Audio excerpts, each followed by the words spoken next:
of the courts, because unless people are satisfied with what they go to court for, a time will come that when people would simply decide either to live with their grievances or take the law into their own hands. It is important for people to know that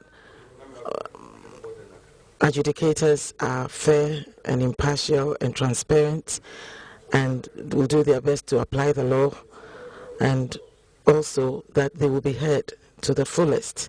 Taking justice to the doorstep of every Gambian, an invigorated drive in the judiciary seeks to do more than just that as officials endeavor to instill increased quality and confidence in the justice delivery system. Ibrahim Jata, Grts. Service for Peace, the Gambia youth group in collaboration with its partners has presented bags of rice to 35 families who were affected by the recent heavy rains in the community of Sukuta-Nema. Fatou Jassi has details of that story in this report. It's a charitable organization that renders support to communities, particularly that of Sukuta in the Kombo North district. The group and its partners recently extended a helping hand to scores of families who were affected by the recent heavy rains. Alcalo of Sukuta Almami Cham expressed gratitude to the youth group for complementing government efforts to mitigating and responding to the plight of disaster victims. For her part, Fatou Cham from the Village Development Committee also hailed the efforts of the youths of Sukuta in their drive to rendering assistance to the community.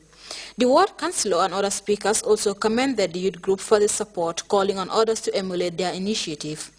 Ibrahim Jadam of Universal Peace Federation said the objective of the Service for Peace, the Gambia, is to support the community in times of need, and this intervention is among many they have been rendering in the past.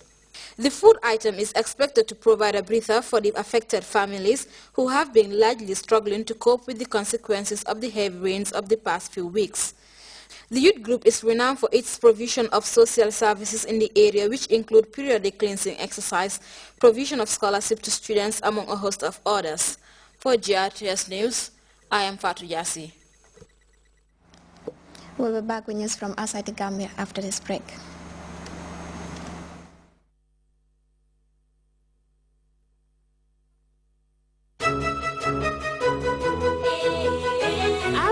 Ghana's leading ICT company, assemblers of mobile phones and computers, is now in the Gambia too. We are happy to bring our services to the people of Gambia and look forward to lasting relationship with the state and its people. Come choose from RG's range of phones and computers and enjoy delightful after-sale service and the confidence of warranties that will keep your devices good as new. Visit RG at 62 Caraba Avenue, Circular K Sunday, opposite the Pipeline Mass, or check out rlggambia.com for more information. RLG, proudly yours.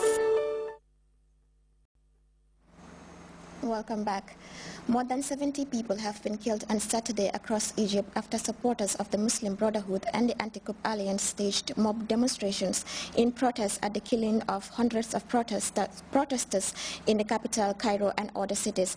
The killings come after the military-backed government ordered troops and police to disperse a sit-in by the Muslim Brotherhood in 2 suburbs of the capital. We have more on this report in this DWTV report. Continued in Egypt on Friday. Tens of thousands of supporters of the Muslim Brotherhood staged rallies after Friday prayers. Again, there were clashes with security forces. There were dramatic scenes in Cairo as protesters on a bridge slid down ropes and cables in an effort to escape the automatic gunfire on the streets above. But the protesters remain defiant. Everyone is here to express their opinion. Down with military rule, down with the old regime, down with anyone who kills Egyptians. In Cairo's Ramses Square, the military fired tear gas to disperse around 20,000 pro-Morsi demonstrators who had gathered there. The Muslim Brotherhood accuses the police of shooting live ammunition at peaceful protesters. Scores of people died during the day. Violence was reported from cities across the country, like here in Alexandria. The clashes look set to continue. Egypt is edging towards chaos. Meanwhile, an uneasy camp prevails in the capital after Muslim Brotherhood threatened more protests, with the army vowing to use live fire to stop any threats to the peace. CNN's Nick Spittenwalds has the latest from Cairo.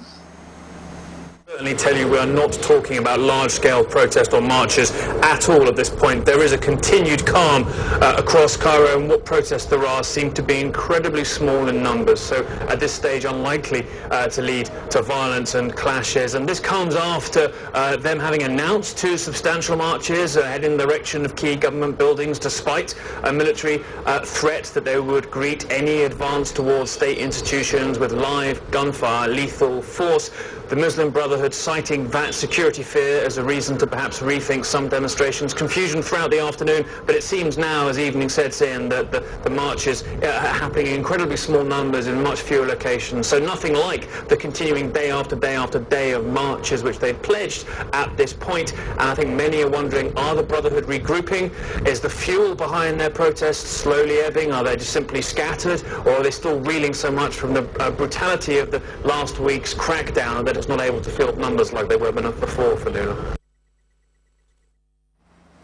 The trial of South African double amputee athlete Oscar Pistorius will begin next March. He is back in court tomorrow for his indictment charged with killing his girlfriend Mother River Steenkamp. CNN's Robin Cano tells us what to expect from Cairo.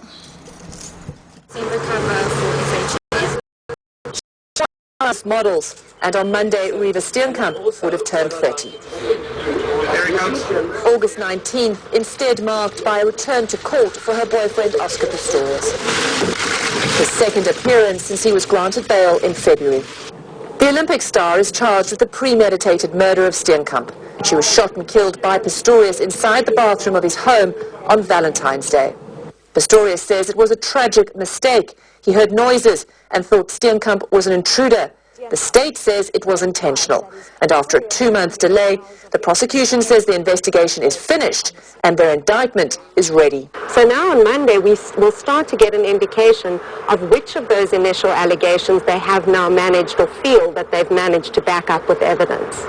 Also on Monday, a trial date is expected to be set. A family spokesperson tells CNN the defense is preparing for a long trial full of more postponements. Similar sorts of cases have taken as long as 2 years, 3 years in order to get from the beginning of the trial to sentencing, for example, and over a year to get to a conviction stage. A trial that the family of River Steenkamp says they will not attend. Robin Kerno, CNN, Pretoria. We now take our second break.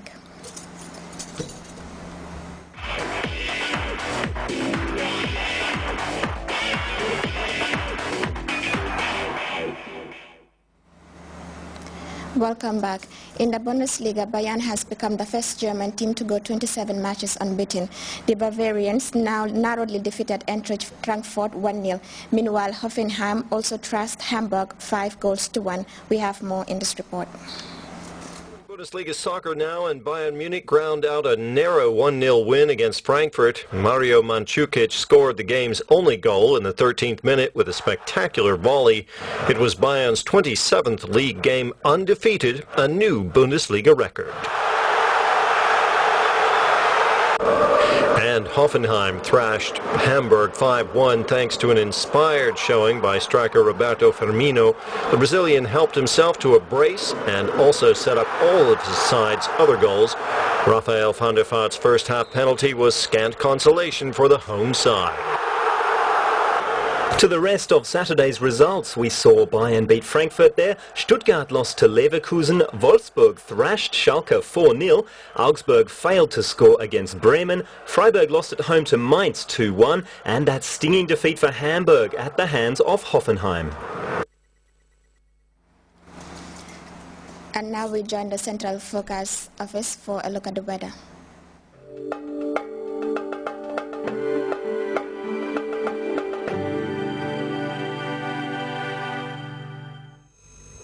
Hello viewers and welcome to weather forecast. The weather today has been mostly cloudy with rainfall over most places, and the figures recorded in millimeters are as follows. Genoa recorded 26.4 millimeters of rain, Kau recorded 20.4, Tanjamura recorded 17.4, Sapo 15.4, Basse recorded 10.5, Karawan 7.4, Fatoto 2.0, and Yundum recorded 3.